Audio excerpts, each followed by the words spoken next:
digo a todos os que estão assistindo agora a este vídeo que nós vamos continuar mais uma história da Grécia. Então, nós vamos agora narrar como que os gregos participaram das principais guerras. É isso aí, aluno do sexto ano. É isso aí, galera, que vai revisar o conteúdo de Grécia e de Roma. É isso aí. Na verdade, por que eu falei de Grécia e de Roma? Porque eu já tinha explicado para vocês que as duas regiões formaram que as civilizações antigas, ou que a gente chama de antiguidade clássica, e por que Grécia e Roma foram dois grandes impérios que na verdade se envolveram em muitas guerras, mas aí como vocês sabem, o nosso conteúdo agora atual é justamente Grécia. Nós paramos explicando sobre as duas principais cidades-estados, Esparta e Atenas, e agora nós vamos continuar o nosso conteúdo sobre Grécia, no qual a Grécia se envolveu em vários conflitos, em várias disputas. Mas só para a gente complementar a questão de Atenas, né, assim como Esparta, foi uma das principais cidades-estados. Em Atenas, teve praticamente todas as formas possíveis de governo. Passou por uma monarquia, que foi logo no início, naquela questão da integração do gene, quer dizer, né, no plural, do gene. Então, cada genus eram comunidades familiares, agrícolas, pastoris, que depois teve a figura, né, do patriarca, do todo-poderoso, que aí ele depois recebeu o nome de Eupátridas, os chamados bens-nascidos. Então, logo no início era uma monarquia, depois passou para uma oligarquia, que era o governo de poucos, mas o governo de poucos que exercia uma forte influência. Depois desse governo de poucos, a oligarquia passou para a aristocracia, que também é descendente, na verdade, dessa oligarquia, que a aristocracia era o governo daqueles que exerciam poder, e quem exercia poder naquela época era realmente uma minoria. Depois ele passou também, inclusive, a ter um governo tirano, só que nessa tirania até foi interessante. Por quê? Porque, na verdade, né, dentro dos governos, né, da cidade de Atenas, a gente vai perceber alguns nomes importantes. Drácon, que foi o primeiro a colocar em leis escritas, né, as principais regras de boa convivência da sociedade, dos direitos e deveres dos cidadãos, sobre propriedade privada. Depois a gente vai ver a legislatura de Solon, que também foi muito importante, né, para todo esse processo de organização política, né, da cidade de Atenas. A gente vai ver o nome de Clístenes, a gente vai ver o nome de Pisístrato. Então, por exemplo, Pisístrato foi um dos principais tiranos, tá? Da cidade de Atenas, e aí ele organizou, na verdade, muitas coisas a favor do povo. Uma das coisas muito importantes, tá? Para a gente perceber em termos dessa organização, foi a questão de redistribuição de terras. Ele trabalhou a favor do povo, né? Ele já fez meio que um princípio do que a gente conhece hoje como reforma agrária, tá? Mas assim, o governo de tirano era um governo centralizador, um governo forte, né? Para tentar organizar a vida social, né? Para organizar a sociedade ateniense. Depois a gente vai ver Clístenes, como eu falei, né? Clístenes já vai governar de uma forma, durante muito tempo, inclusive, Clístenes ele vai criar uma das coisas mais importantes do período do mundo grego, que foi o chamado ostracismo.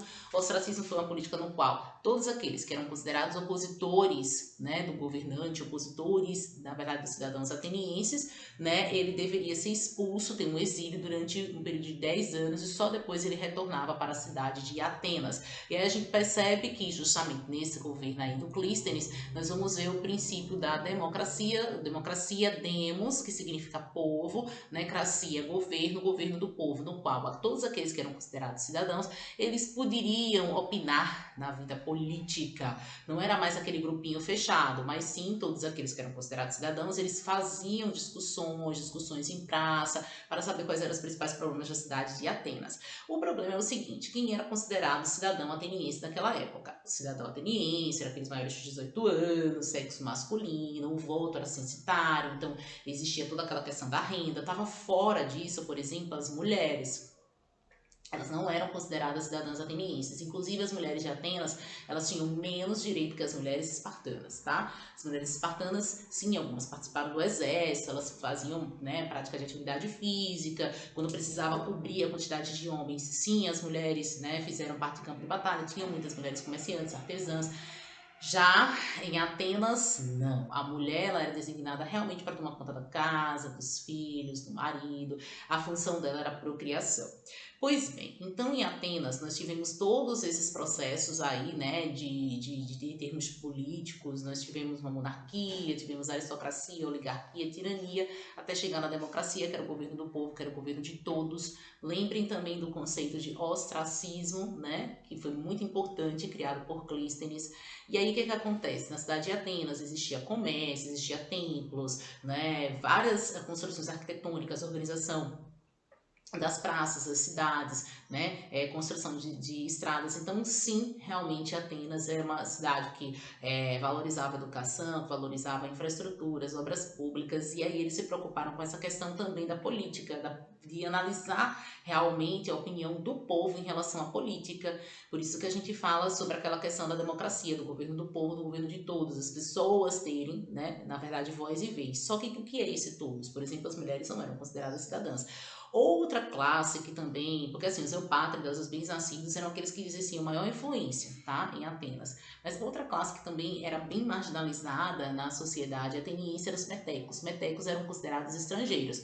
Então os metecos, apesar de serem livres, né, apesar de realizarem algumas atividades importantes, atividade comerciante, atividade artesã, eles eram considerados estrangeiros. E aí, metecos, por serem estrangeiros, eles eram marginalizados, ou seja, mulheres, estrangeiros, eles não eram considerados cidadãos atenienses, ok? Apesar de sim contribuir com impostos, apesar de sim contribuir com o comércio ateniense, mas os metecos, ou seja, estrangeiros, eles não eram considerados cidadãos em termos de ter voz e vez política, ok? Então, nós percebemos que a história de Atenas ela é permeada também por uma sucessão de governantes que mistura um pouco mitologia com a parte do real, né? Então, mas esses foram os principais processos, os principais percursos, né, da história política de Atenas. E aí, chegando na questão das guerras, que eu sei que o pessoal do sexto ano adora essa questão de guerras, junto com mitologia também, mas muito essa questão de guerras, nós vamos ver algumas guerras importantes. Por exemplo, as guerras médicas, que eu mencionei em um dos vídeos logo no início, falando sobre mundo grego, né? Nós vamos ver a Guerra do Peloponeso, nós vamos ver a questão da dominação da Macedônia no mundo grego. E aí, por isso que a gente passa por alguns processos, né, de período histórico do mundo grego. Por isso que eu falei sobre a questão do período pré-homérico e do período homérico, passa por um período arcaico, o clássico arcaico, até chegar no helenístico. Nós estamos encaminhando, inclusive, para o helenístico. E aí, o que é que acontece? Dentre esses períodos aí, que foram ciclos muito grandes de guerras, nós tivemos uma das grandes guerras que na verdade assim foi um ciclo de mais ou menos 3 grandes, mas tiveram muitos conflitozinhos também internos entre eles, que foram as guerras médicas ou greco-pérsicas. Por que o nome de médica? É porque tinha algum médico envolvido? Não, guerras médicas é porque, na verdade, né, ou greco-pérsicas, né? Por isso que são conhecidas como guerras médicas ou greco-pérsicas. Então já deu para perceber a relação. É porque os gregos, eles não faziam diferenciação entre os povos medos e persas. Porque, na verdade, os primeiros povos, né, que deram origem aos persas eram os medos. E aí, então, depois, né, vieram os descendentes dos medos, ou seja, os persas, mas os gregos não diferenciavam entre medos e persas. Então, na verdade, chamavam todos os persas de medos. Por isso que guerras médicas. Tivemos muitos ciclos de muitas batalhas importantes, mas uma das mais importantes é justamente aquela que envolve o exército dos 300 espartanos de Leônidas contra o forte e poderoso exército de Xerxes, né? Tem um filme 300 que mostra isso, inclusive um dos filmes, assim, que tem muito aquela coisa gráfica, sangue meio mentiroso, né, que sai dos atores, que esguicha, assim, que a gente sabe que é mentira, mas que na verdade a história é bem legal, é bem dinâmica, eu gostei muito daquele filme, de forma geral, pela retratação histórica que ele faz, é o filme 300 que tem a participação do ator Rodrigo Santoro, né, nosso ator brasileiro. E aí, então, apesar de os 300 de Esparta, né, eles terem perdido, mas na verdade eles lutaram muito, eles lutaram até o fim, tá? Eles tentaram resistir até o fim, inclusive o próprio Xerxes, ele reconhece, tem até no livro de vocês, né, que os 300 de Esparta, eles lutaram de forma vitoriosa. Naquele período não existia como a gente tem hoje, internet, chat, WhatsApp, Instagram, Twitter, não existiam formas de comunicação como as de hoje, que são muito rápidas. Eu estou me comunicando com vocês, já eu vou postar na plataforma, vocês vão ver na segunda-feira esse vídeo. Só que naquela época, muitas vezes a comunicação era por carta, ou através mesmo do pezinho. Então, um dos soldados, para avisar no final do ciclo, né, dessa guerra, que os gregos haviam vencido a batalha final contra os persas, ele percorreu o caminho a pé, cerca de 40 quilômetros, correndo, e a galera fala que sem intervalo. E aí ele chegou, avisou, né, que os gregos haviam vencido e ele morreu de cansaço.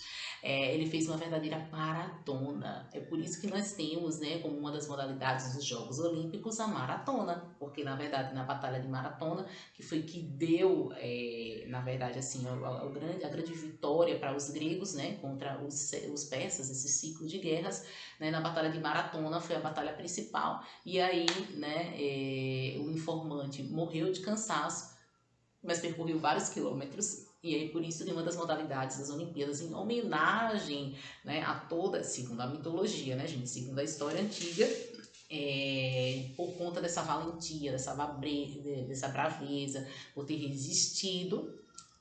Então, né, nós temos a maratona, né, que é a corrida lá nos Jogos Olímpicos. Pois bem, então, passando essa parte aí de Atenas, que é importante a gente perceber principalmente a questão da democracia, que já existia um debate, né, na cidade de Atenas, e para a gente perceber essa questão da primeira guerra, né, guerra greco-pérsica, apesar de as cidades-estados serem estados independentes, cada um com a sua própria forma administrativa de governar, as cidades gregas, muitas cidades gregas tiveram que se unir para justamente derrotar os persas. E aí, nessa união, quem vai ganhar destaque após as guerras greco-pérsicas ou guerras médicas é a cidade de Atenas.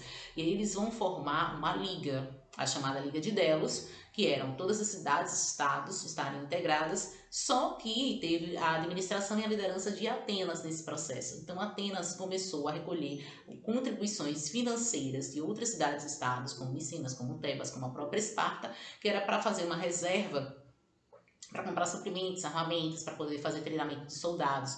Caso o mundo grego se envolvesse em uma nova guerra, em um novo conflito externo, aí eles já teriam dinheiro suficiente, eles já teriam material suficiente, eles já teriam pessoas, né, compondo, soldados no caso, né, pessoas com técnicas, com táticas de guerra bem treinados, porque se tivesse um novo conflito eles já não seriam pegos mais de surpresa.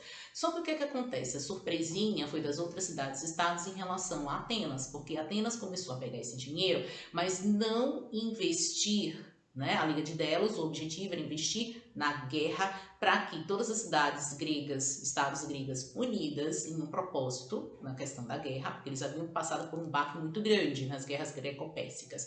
Se outros povos quisessem invadir o mundo grego, aí o mundo grego já estaria o quê? Todo unido, né? Com suprimentos, com dinheiro, com armamentos para poder batalhar. Só que ao invés de Atenas investir nessa parte do exército, Atenas estava investindo no embelezamento da própria cidade. Então, o que acontece? As outras cidades-estados ficaram pensando, meu Deus, eu estou dando meu dinheiro, meu suor, eu estou cobrando impostos, uma parte dos meus impostos, ao invés de estar investindo na minha própria cidade, eu estou revertendo para Atenas, para que Atenas faça uma boa administração, e Atenas está desviando. Olha aí a corrupção também no mundo antigo. Então, Esparta ficou super furiosa, né? Os governantes, né? A população da cidade de Esparta ficou muito furiosa, juntou-se com outras cidades gregas, né? E aí formou uma outra liga, chamada Liga do Peloponeso.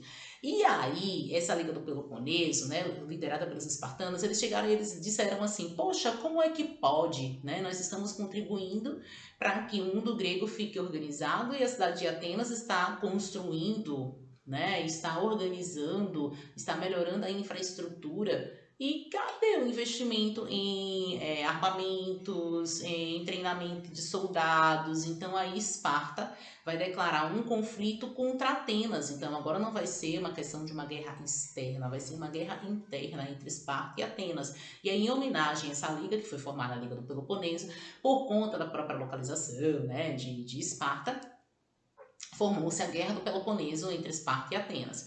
Só que desse conflito, realmente, depois também de um processo, não foi de um dia para a noite, né, Esparta vai vencer. Esparta agora é que vai comandar, através, né, da Liga do Peloponeso, a administração do dinheiro. Só que da mesma forma que Esparta fez, ou que Atenas fez, mais ou menos Esparta vai fazer também. Aí o que acontece? Tebas vai ficar irritada, e Tebas vai entrar em conflito, né, vão entrar em choque, Esparta e Tebas. Aí Tebas vai vencer, Tebas vai passar para a administração. Só que outras cidades-estados vão ficar também furiosas com essa supremacia de Tebas. E nesse meio tempo, das próprias cidades-estados, ao invés de estarem unidas para se fortalecer, caso ocorresse uma guerra externa, né, não tivessem invasão de outros povos estrangeiros, os próprios gregos estavam entrando em conflito com os próprios gregos. Então, quando um povo que é para se unir, começa a se fragmentar em termos de sua própria ideologia, né, em termos daquilo que acredita, é muito mais fácil que povos estrangeiros venham e invadam. Aí foi o que aconteceu, por exemplo, com Filipe da Macedônia. Enquanto as cidades-estados, elas estavam todas se digladiando, disputando territórios, disputando poder, então Tebas, né, Esparta, Atenas, sei lá, Micenas. Então essas cidades-estados, elas estavam, ao invés de estarem unidas em um único propósito, que era o quê? Evitar que o estrangeiro viesse e invadisse essa região. Na verdade, essas cidades, elas estavam fazendo o quê? Elas estavam fazendo um campo minado entre si. Então, essa cidade que havia entrado em conflito com essa, depois Tebas que entrou em conflito com Esparta, Tebas estava com o poder, a própria cidade de Micenas, por exemplo, estava contra, entre outras cidades-estados. Então, por conta desses conflitos e dessas divergências internas entre os próprios gregos, isso fez com que o poder político, o poder econômico, né, e a sociedade ficasse também fragmentada, e isso permitiu que outros povos tivessem um olhar para essa região. E um desses povos, o principal, foi realmente os povos da Macedônia. Então, Filipe da Macedônia encontrou esse território fragmentado, esse território sendo disputado, né, pelos próprios gregos.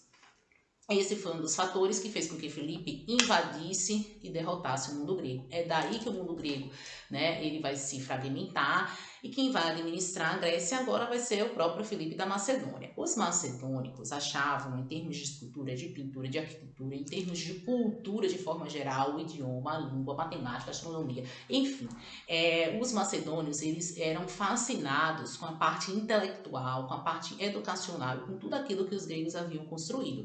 Então, o que acontecia antes em relação a outros povos? Por exemplo, os persas. Os persas, quando chegavam numa região, eles, na verdade, destruíam, né, aquela região e colocavam a sua própria forma, o seu gosto, a sua cultura, a sua própria administração lá naquele novo território que os persas chegavam. Já no caso dos macedônios, eles ficaram fascinados com a quantidade de coisas que os gregos haviam construído. Então, ao invés de destruir, os macedônios, eles fundiram as culturas, tá? Então, a cultura da Macedônia, na verdade, foi unida à cultura grega. Então, os macedônios, eles adquiriram, eles absorveram, eles aprenderam muito em termos de educação, tá? Muito em termos de arquitetura, de escultura, de pintura, enfim, muito da cultura grega foi fundida, foi adquirida, foi somada à cultura da Macedônia. E aí, então, é o que a gente vai, né, no próximo vídeo, estudar justamente sobre o período helenístico ou cultura helenística. A cultura helenística ou período helenístico foi o período no qual, né, primeiro com Filipe, depois Alexandre da Macedônia, vai ter a administração do mundo grego junto com a Macedônia, que era um grande território extremamente extenso, e aí a gente vai perceber que foi a fusão das culturas. Aí começa o governo com Filipe, só que Filipe vai falecer, né, durante a cerimônia de casamento de uma das suas filhas, e aí quem vai tomar a administração, né, é justamente o seu filho Alexandre o Grande. Por que Alexandre o Grande? Porque através de várias guerras ele acabou fundindo, né, e aumentando muito grande, ou ficou muito grande o mundo grego junto com o mundo macedônico.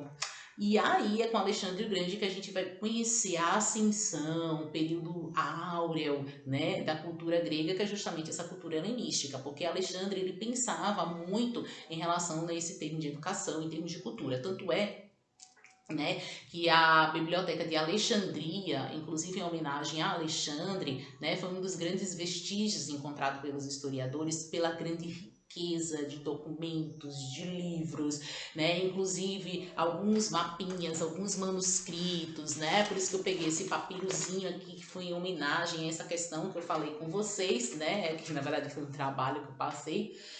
E aí, o que que acontece? Nós percebemos que com a Biblioteca de Alexandria, uma biblioteca muito rica, com a dominação, na verdade, de Alexandre Magno, o mundo grego teve o seu período áureo, que é o próximo capítulo que nós vamos estudar, que é o período helenístico. Então, nesse vídeo, o que é que nós podemos ver? Nós podemos retomar um pouco, né, a questão da história de Atenas. Nós vimos as principais guerras, os principais conflitos, deem uma lida no capítulo, faça as atividades que eu estou passando já durante as lives, as propostas no livro. Nós vamos também fazer as atividades do AVA, não acumulem conteúdo. Viram esse vídeo? Viram mesmo? Então, após assistir esse vídeo, vai lá no capítulo que trata sobre as guerras no mundo grego. E aí vocês vão ver que vai ter as guerras médicas. Nós vamos ver as duas ligas que foram formadas, a Liga de Delos e a Liga do Peloponeso. Vamos ver a Guerra do Peloponeso. Vamos ver também aquela questão do conflito, né, entre os gregos e os macedônios. E vamos ver justamente o poder dos macedônios no mundo grego, beleza? Tchau, bons estudos. Até o próximo vídeo, pessoal. Grécia.